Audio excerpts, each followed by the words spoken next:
We are ready to start. අදත් සුපුරුදු පරිදි අපේ පුංචි පාඩම ස්පෙලිං පාඩම අපි පටන් ගන්නවා. බාල තරුණ මහලු වයස් ભેදයකින් තොරව ඕනෑම කෙනෙකුට ඕනෑම ඉංග්‍රීසි වචනයකට අකුරු ගලපන සරල විදි. ස්පෙලිං රූල්ස් ගැන කතා කරන විශේෂ පාඩමයි මේ. Spelling rules. ස්පෙලිං කියලා උච්චාරණය කරනකොට අල් සයන්න උච්චාරණය වෙන්නේ කියලා. ඊයන්න ශබ්ද කරන්න එපා. SPELLING spelling. බලන්න ස්පෙලිං කියලා කියන වචනේ අල් සයන්න S අකුරෙන්. පයන්න කියනකොට PE. ඊළඟට ලිං කියනකොට LING. ඉන් කියලා શબ્දයක් එනවනම් ING යෙදෙන්න ඕනේ. ඒ අනුව ස්පෙලිං කියලා කියනකොට අනිවාර්යයෙන්ම ඉන් නැත්නම් ලිං කියලා හෙන නිසා LING යෙදෙනවා. ස්පෙලිං ලියන්නට LI යෙදෙන්න එපා. බලන්න ස්පෙලිං කියන වචනේ තනියම ලියන්න පුළුවන්ද කියලා උත්සාහයක් ගන්න. ස්පෙලිං අල් සයන්නට S අකුර. ඊළඟට පයන්න කියනකොට PE කියලා යෙදෙනවා. ස්පේ. ඊළඟට ලියන්නට LI නමුත් ලිං කියලා ඇහෙන නිසා LING වෙනවා. ස්පෙලිං කියලා කියනකොට. මෙතන විශේෂයෙන් මතක තියාගන්න තියෙන්නේ ඩබල් L. ස්පෙලිං කියනකොට ඩබල් L එනවා. SPELLING. ඩබල් අකුරු වෙන තැන් වෙනම මතක තියාගන්න වෙනවා. ඒකට වෙන ක්‍රමයක් නැහැ. වචන ටිකයි තියෙන්නේ ඩබල් අකුරු වෙන තැන්. ඒව විතරයි මතක තියාගන්න තියෙන්නේ. ඉංග්‍රීසි භාෂාවේ එයන්නේ શબ્දය අපි නිතරම ගන්නේ මොන අකුරෙන්ද? E අකුරෙන්. එයන්න E අකුරෙන්. ඔයාලට වැදගත්ම වෙන දේ මම නැවත අවධාරණය කරන්න. ඕනම වචනයක් ලියන්න පුළුවන් අනුමාන කරලා හරියට දවස් 15ක් අපිත් එක්ක රැඳිලා ඉන්න මේ ස්පෙලිං පාඩමේ විනාඩි 20ක් විතර අපි හැමදාම 12:40ට ඇවිල්ලාවත් එක මේ පාඩම කරනවා. ස්පෙලිං ලිං කියන්නේ LING. ඩබල් L එනවා. අල් සයන්න S අකුරෙන්, පයන්න PE, ලියන්න LI. එතන ඩබල් L එනවා කියන එක වෙනම මතක තියාගන්න ඕනේ. ඉන් කියලා શબ્දයක් ඇහෙන නිසා ස්පෙලිං කියනකොට SPELLING. ඉතින් අද ඔබට තවත් විශේෂ වචන කිහිපයක් ඉදිරිපත් කරන්න අපි සූදානම්ෙන් ඉන්නවා. වචන මාලාව යටතේ හැමදාමත් අපි අලුත් වචන පෙළක් ඉදිරිපත් කරනවා, වෙනස් වචන ඉදිරිපත් කරනවා. ඒ අතර ඉතින් ටිකක් විතර අමාරු වචනක් තියෙනවා. පොඩ්ඩක් විතර අමාරු වචනක් තියෙනවා. අමාරු වචන ලියන්න ටිකක් උත්සාහවන්තව ඉගෙන ගන්න වෙනවා. උත්සාහ කරන්න වෙනවා. උත්සාහය හරි වැදගත්. ඔබ ලේසි වචනම ලියලා ඉඳලා හරියන්නේ නැහැ. දැන් අපි දන්නවා ඒ අකුරෙන් අයන්න, ඊ අකුරෙන් එයන්න, අයි අකුරෙන් ඉයන්න. අයි අකුරෙන් මොකක්ද શબ્දේ? අයි අකුරෙන් ඉයන්න. ඕ අකුරෙන් අයන්න. ඕ අකුරේ අයන්න තමයි වඩා වැදගත් වෙන්නේ. ඕ අකුරෙන් අයන්න.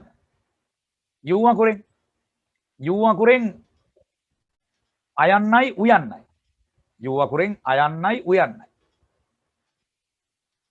ඊළඟට y අකුර අර්ධ ස්වරයක් කියනවා, සෙමි වවල් එකක්. y අකුරෙන් ඉයන්න සහ I කියන શબ્දය. ඒ නිසානේ ලැජ්ජයි කියන්නේ ෂයි කියලා ලියනකොට ගායන සයන්නක් ඇහෙන්නේ. ලැජ්ජයි, ෂයි නාම විශේෂණ පදයක්. SH කියලා ඇවිල්ලා I කියන શબ્දයට y අකුර දාන්න. y අකුර අර්ධ ස්වරයක් කියලා අපි කියන්නේ සෙමි වවල් එකක්. වවල්ස් පහයි A E I O U. Semi වවල් එකයි. සෙමි වවල් එක y වලින් I શબ્දය එනවා. ඉයන්නේ શબ્දයක් එනවා. ඒ අනුව ෂයි කියලා ලියනකොට ලැජ්ජයි SHY ගායන සයන්නක් ඇහෙන නිසා තමයි SH දාන්නේ. ෂයි I කියලා ඉන්නේ y අකුරෙන්. දැන් පළමු වචනය මම ඔබට හඳුන්වා දෙනවා අද විශේෂ වචනයක් යටතේ මස්කියුලර් කියන වචනය. මස්කියුලර්. දැන් මයන්න කොහොමද ලියන්නේ? මාංශ පේශි සහිත. මයන්න ලියන්නේ MU. ඒ මොකද මයන්න MU ලියන්නේ? දැන් ඔයා හිතට ගන්න ඕනේ ඉංග්‍රීසි භාෂාවේ අයන්නේ શબ્දය O අකුරෙන් එනවා. U අකුරෙන් එනවා. ඔය දෙක තමයි වැඩිපුර. පුද්ගලයන්ගේ නම් වල නම් ඒ අකුරෙන් අයන්න එනවා. නමුත් වෙනත් වචනවල බොහෝ විට අයන්න O අකුරෙන් හෝ U අකුරෙන්. එතකොට අපි අනුමාන කරනවා මයන්න MO වෙන්න පුළුවන්, මයන්න MU වෙන්න පුළුවන්. 50ට 50 නීතිය. මස්කියුලර් කියනකොට මස්කියුලර් නැත්නම් මස්කියුලර් කියලා වේගෙන් ශබ්ද කරනවා. මස්කියුලෝ නෙවෙයි. මස්කියුලෝ දෙකක් දෙන්න. ඇත්තටම ඉතින් මස් වැඩිපුර තියෙන හින්දා මස්කියුලෝ දෙක තුනක් කපා ගන්න පුළුවන් නේ. මාංශ පේශි සහිත හොඳින් වැඩුණු මාංශ පේශි සහිත කියන්නේ මස්කියුලර්. එහි මයන්න MU මොකද යූ අකුරේ අයන්න શબ્දේ තියෙනවා. අංකල් කියලා ලියන්නේ අයන්න යූ අකුරෙන් ගන්න. අංකල් අයන්න යූ අල් නයන්නට එන්න අකුර. කල් කියන්නේ CLE. කල් CLE.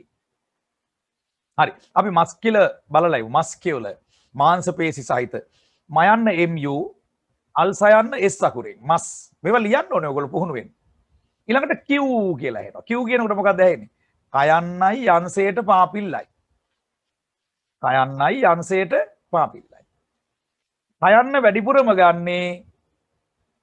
වැඩිපුරම ගන්නේ C අකුරෙන්. පුද්ගලයන්ගේ නම්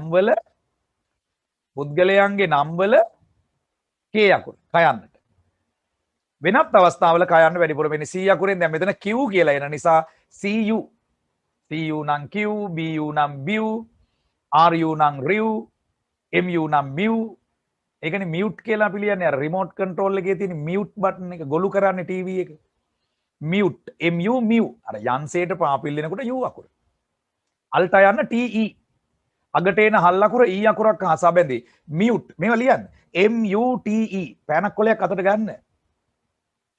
මස්කියුලර් කියන්නේ මයන්න MU මාංශ පේශි සහිත අල් සයන්න S Q කියන්නේ CU ඊළඟට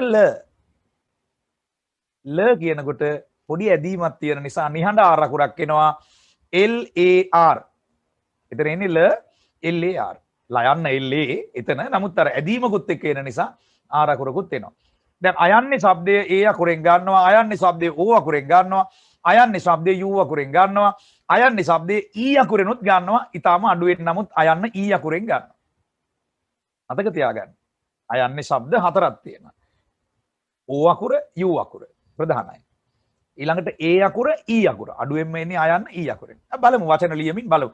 ඇත්තටම දවස් 15ක් විතර යනකොට ඔයාගේ මනස හුරු වෙනවා මේ රටාවන්. අපි ලියන්නේ රටාවන් අල්ලගෙන. දැන් මේ වචනේ මස්කියුලර් කියන්නේ මාංශ පේශි සහිත කියන එක. දැන් අපි ඉදිරියට යමු. ඊළඟට අපි ගන්නවා crucial කියන වචනේ. crucial කියන්නේ ඊටාම වැදගත් කියන එක. ඊටාම වැදගත් මොහොත. crucial moment. crucial කියන්නේ CRU. crew. එතන උයන්නක් ඇහෙනවනේ. උයන්නට U අකුරමයි. ඌ කියනකොට U අකුර. එතකොට crew කියනකොට මම කියන්නේ කයන්නේ શબ્දයට එන්නේ C අකුර කියලා. එතකොට crew කියනකොට කයන්නකුයි රයන්නකුයි එක්ක උයන්නනේ ඇහෙන්නේ.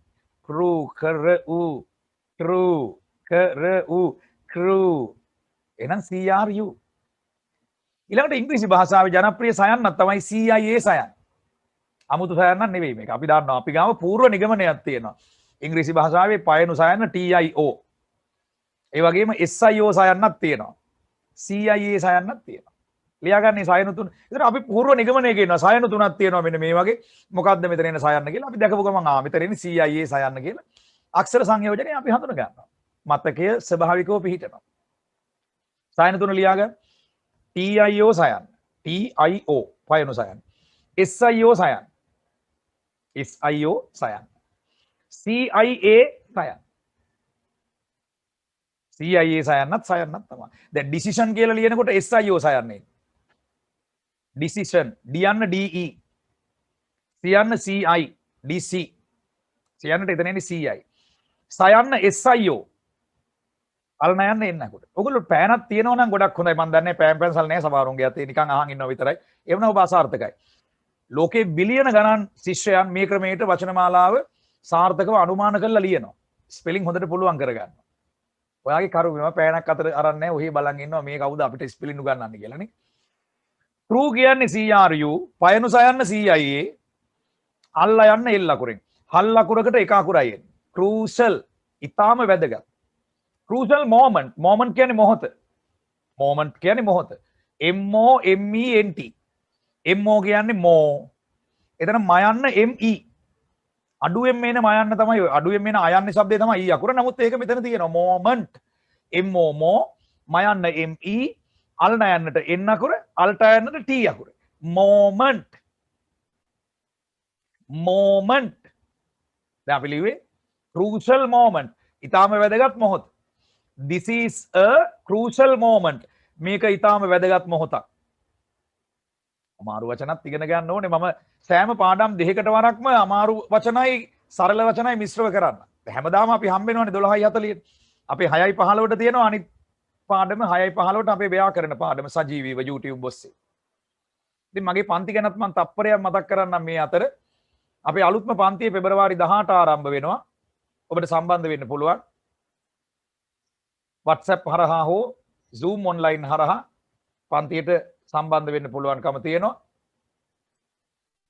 ඔබ කළ යුතු වන්නේ 076 760 9005ට ඔබේ නම සහ ලිපිනය WhatsApp කරන්න. 076 760 9005 මුල ඉඳලම උගන්වන පන්ති. වයස් ભેදයක් නැහැ. ඕනම කෙනෙකුට සම්බන්ධ වෙන්න පුළුවන්. අවුරුද්දටම රුපියල් 5000ක් ගන්නවා. ඒ වගේම සංවාද කව තියෙනවා. WhatsApp වීඩියෝස් දිනපතා එනවා. ඊටාම සාර්ථකව ඔබට මාස 3-4කින් ඉංග්‍රීසි ටික හදා ගන්න පුළුවන්. පරිපූර්ණ පාඨමාලාවක් ඩිප්ලෝමා සහතිකයක් පිරිනමන. 076 760 9005ට ඔබේ නම සහ ලිපිනේ WhatsApp කරන්න. දැන් අපි ගත්තේ crucial කියන වචනේ. මතකද? CRU තමයි crew වෙන්නේ. ඊළඟට CIA තමයි එතන සයන්න. ඊළඟට අල්ලා යන්න. එල් අකුරේ. ඊළඟට බලන්න බරෝ. මේකේ බොයන්න හිමින් කියන්න ඕනේ. බරෝ. එකපාරට හයියෙන් කියන්න එපා. බොරෝ. එහෙම කියන්නේ නැහැ. සමහර වචන තියෙනවා මුල කොටස හිමින් කියන්න ඕනේ. බොරෝ. දැන් බොරෝ කියනකොට බොයන්නක් ඇහෙනවනේ. බොයන්නට බීයෝ. ඊළඟට රෝ කියනකොට ඉංග්‍රීසි භාෂාවේ නිතර එන අක්ෂර සංයෝජනයක් තමයි ROW. ROW වලින් රෝ කියලා එනවා. RAW වලිනුත් ගන්න පුළුවන්. මොකද ඒ අකුරෙත් ඔයන්නේ શબ્දේ තියෙනවනේ. දැන් හුඟක් අය තාම දන්නේ නැහැ බෝල් කියන වචනේ ලියන්න. පන්දුව නැත්තම් බෝලයට බෝල් ලියන්නේ ඒ අකුරෙන්. බෝ කියලා ඇහුනට ඕ යන්න ඒ අකුරෙන් ඕ යන්න ගන්නවා. ඒ අකුරෙන් ඕ શબ્දය ගන්නවා. ඔයාලට මේව ඇඟට පත්තියන් වෙන දවස් 15ක් විතර එක දිගට එන්න 12:40ට මේ සජීවී පාඩමට. බොරෝ.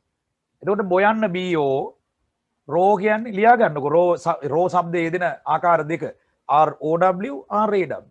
ඉතින් මෙතන ඔයා බලනවා මෙතන තියෙන්නේ ROW රෝ එක. එතන ඔයන්නකුත් ඇහෙනවා. අර නිහඬ W අකුරක් තියෙන නිසා මම විශේෂයෙන් මතක් කළේ. දැන් රෝ ලියන ක්‍රම දෙක මොකද්ද? ROW RAW. දැන් ඒ වගේම ලෝ කියන වචනේ ලියන ක්‍රම දෙකක් තියෙනවා. ලෝ LOW LAW. තේරුම් දෙකක්. LAW ලෝ නීතිය. LOW ලෝ පහළ. පේනවද? එකම શબ્දේ රටාවල් එක්ක යන්නේ. දැන් බොරෝ වල R අකුර ඩබල් වෙලා තියෙනවා. R අකුර ඩබල් නම් ඒක මතක තියාගන්න වෙනවා. ඩබල් අකුර මතක තියාගන්න ඕනේ. බොරෝ කියන්නේ ණයට ගන්නවට ක්‍රියාපදේ. ණයට ගන්නවා බොරෝ. I want to borrow some money. බොරෝ වල බොයන්න හිමින් කියනවා. ගුරු භක්තියෙන් විශ්වාස කරලා ඉගෙන ගන්න අයට ඉක්මනට ඉගෙන ගන්න පුළුවන්. මම කියන්නේ බොයන්න හිමින් කියන්න කියලා. ඒකට භක්තිමත් නම් ආසාවෙන් මේක මතක තියාගන්නවා. බොයන්න හිමින් කියන්නේ බොරෝ. එකපාරට බොරෝ I want to borrow money. Box ගාලා එකපාරට ලොකුවට කියන්නේ නැහැ. ඒක කොහොමද හිමින් කියන්නේ කියලා බලන්නකෝ. දැන් YouTube එකේ ඉස්සරහා මේ වෙලාවේ ඉන්න වෙලාවේ. ලැජ්ජයිද? බොරෝ. ණයට ගන්නවා. I want to borrow some money. borrow. අපි ඉදිරියට යමු. ඊළඟට ඔබේ අවධානය යොමු කරනවා excite කියන වචනයට. දැන් excite කියනකොට කුතුහලයෙන් යුතු ආසාව තමයි excite කියලා කියන්නේ. ආසාවෙන් උනන්දුවෙන් කුතුහලයෙන් යුතු ආසාවකුත් තියෙනවා. දැන් වැලන්ටයින්ස් දවසේ ගෑනු ළමයා හම්බෙන්න යනකොට පළවෙනි දවස නම් excite වෙලා ඉන්නේ. ආසාවකුත් තියෙනවා, කුතුහලයක් තියෙනවා. ඔක්කොම මිශ්‍ර වුණාම තමයි excite කියන්නේ. බලන්න x කියනකොට a යන්න e අකුරෙන් අපි මුලදීම කිව්වනේ a යන්න වැඩිපුරම ගන්නේ මොන අකුරෙන්ද? a යන්න e අකුරෙන්. ඊළඟට excite කියනකොට x ඇහෙනවනේ x කියලා x අකුර දානවා. සයි කියනකොට ci. සයි ci වලින් ලියවෙනවා, සයි si වලින් ලියවෙනවා. 50ට 50 නීතිය. මෙතන සයි ci. අල්ට යන්න te වලින්. හල් අකුර අගට එන හල් අකුර e අකුරක් හා සබැඳී බොහෝ විට 90ක් විතර. මෙතන අල්ට යන්නත් ඒ te අල්ට යන්න එන්නේ. excite. මේකට d අකුරක් එකතු කළොත් excited. බොහෝ විට d අකුරත් එක්ක තමයි අපි භාවිතා කරන්නේ. excited කියලා. එතකොට ඒක නාම විශේෂණයක් වෙනවා. excite කියන්නේ ක්‍රියාපදයක්. d අකුර එකතු කළාම ක්‍රියාපදයෙන් නාම විශේෂණ හදනවා. d අකුර එකතු කළා. past participle අවස්ථාව. අපි grammar වෙනම ඉගෙන ගමු. excited. එතකොට he is excited කියන්නේ එයා excite වෙලා ඉන්නේ. කියන්නේ එයා බොහොම උනන්දුවෙන් කුතුහලයෙන් සහ ආසාවෙන් බලන් ඉන්නවා මේක මොකද වෙන්නේ කියලා. he is excited කියලා අපි කියන්නේ. I'm excited. මං ආසාවෙන් බලන් ඉන්නවා කුතුහලයෙන් බලන් ඉන්නවා මේ දේ මොකද වෙන්නේ කියලා. I'm excited. අපි යමු ඉදිරියට. ඊළඟට ඔබේ අවධානයට මා ලක් කරන්නේ තවත් ටිකක් අමාරු වචනයක්. කලකිරීමෙන් යුතු. frustrate. එපා වෙලා. frustrate. මේකෙත් D අකුර එකතු කළාම නාම විශේෂණයක් වෙනවා. frustrated. ද fra කියනකොට ෆයන්නක් ඇහෙනවමනේ. ඒතර ෆයන්නට F අකුර දානවා. fra කියනකොට රයන්නකුත් ඇහෙනවා. ඒතකොට R අකුරක් දානවා. අයන්නකුත් ඇහෙනවා. fra අයන්නට U අකුර. අයන්නට U අකුර. කොහොමද අයන්නට U අකුර මතක තියාගන්නේ? పూర్ව නිගමනයක ඉන්නවා අපි අයන්න වැඩිපුර මෙන්නේ O අකුරෙනුයි U අකුරෙනුයි කියන. ඒක හරිද? හරි වැරදි නෙමෙයි දරුවෝ මතකෙට ගන්න. අයන්න වැඩිපුර එන්නේ O අකුරෙනුයි U අකුරෙනුයි. ඒ කියන්නේ කම්පැනි කියලා ලියනකොට කයන්න CO ලියන්නේ. COMPANY. එතන නියන්න NY වෙනවා. Y කියන්නේ අර්ධ ස්වරයක්නේ. නියන්න NY. Company COMPANY. බලන්න පෑනක් කොලයක් තිබුණා නම් ඔය ලස්සනට මේවා ලියලා දෙපාර තුන්පාර ඩබල් මේක මයින්ඩ් එකට යවනවනේ. ලියනකොට ඩබල් මයින්ඩ් එකට යනවා ඒක. දැන් frustrate කියනකොට fra කියන શબ્දය FRU. අල්ස යන්න S අකුරෙන් frus ඊළඟට tray කියලා ඇදෙනවා. A කියලා ඇදෙනකොට A අකුර එන්න ඕනේ. A යන්න විතරක් આવොත් E අකුර. A කියලා ඇදුනොත් A අකුර. අනිවාර්යයි. එතකොට tray කියනකොට TRA. frustrate. අල්ට යන්න අගට එන අල්ට යන්න TE. අගට එන හල් අකුර බොහෝ විට E අකුරක් හා සබැඳේ. frustrate. D අකුර එකතු වුණාම frustrated ශබ්ද කරන්නේ. frustrated උච්චාරණය කරන්න දරුවෝ. ලැජ්ජ වෙන්න එපා. මානය අතහරින්න. frustrated කලකිරීමෙන් යුතු. මට එපා වෙලා මට මේ ගැන කලකිරීමක් තියෙන. I am frustrated. දැන් පේනවනේ මේ ඡායාරූපය ඇයි ඉන්නේ. අය බොහොම කලකිරීමෙන් එපා වෙලා ඉන්නේ. She is frustrated. She is frustrated. නාම විශේෂණය හැදුවට පස්සේ is දාලා හදන්න පුළුවන් වාක්‍ය. am is are. am is are ඕන කෙනෙක් දන්නවනේ නේ. නාම විශේෂණ සමග වාක්‍ය හදන්න පුළුවන්. am is are දාලා. She is frustrated. ඉතින් අද අපි වචන චුට්ටක් ඉගෙන ගත්තේ. නමුත් ටිකක් අමාරු වචන. තනියම ලියන්න උත්සාහ කරන්න. මම පාඩම අවසන් කළාට පස්සේ තනියම ලියන්න උත්සාහ කරන්න. frustrate, excite, අන්තිම අල්ට යන TE. frustrate වලත් එහෙමයි අන්තිම අල්ට යන TE. fra කියනකොට FRU.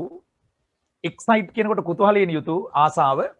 EX X ඒ යන්න E අකුරෙන්. සයි කියනකොට CIද SIද මෙතන එන්නේ CI. අල්ට යන TE. බොරෝ ණයට ගන්නවා. හිම්මින් කියන්න ඕනේ බොයන්න. බොරෝ BO රෝ කියන්නේ ROW. W අකුර නිහඬයි. R ඩබල් වෙනවා කියලා මතක තියාගන්න. crucial ඊටම වැදගත්. crew කියන්නේ CRU. සයන්න CIA සයන්න. අල්ලා යන්න L අකුරෙන් විතරයි. muscular කියන්නේ හොඳින් වැඩුණු මාංශ පේශි සහිත. එතන මයන්න MU. අල් සයන්න S අකුරෙන්. Q කියන්න CU. LAR. muscular. නාම විශේෂණ පදයක්. He is a muscular man. ඔහු හොඳින් වැඩුණු මාංශ පේශි සහිත මිනිසෙක්. He is a muscular man.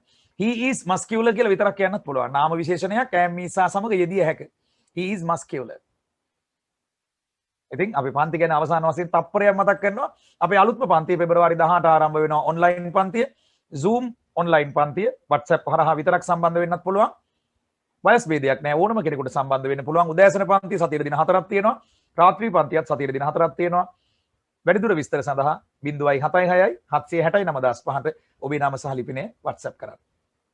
අදට සමුගන්නවා හෙටත් දහවල් 12:40ට මෙවැනිම කෙටි අක්ෂර වින්‍යාස පාඩමකින් සජීවීව ඔබ හමුවට එනවා. Wish you all the best. Have a nice day.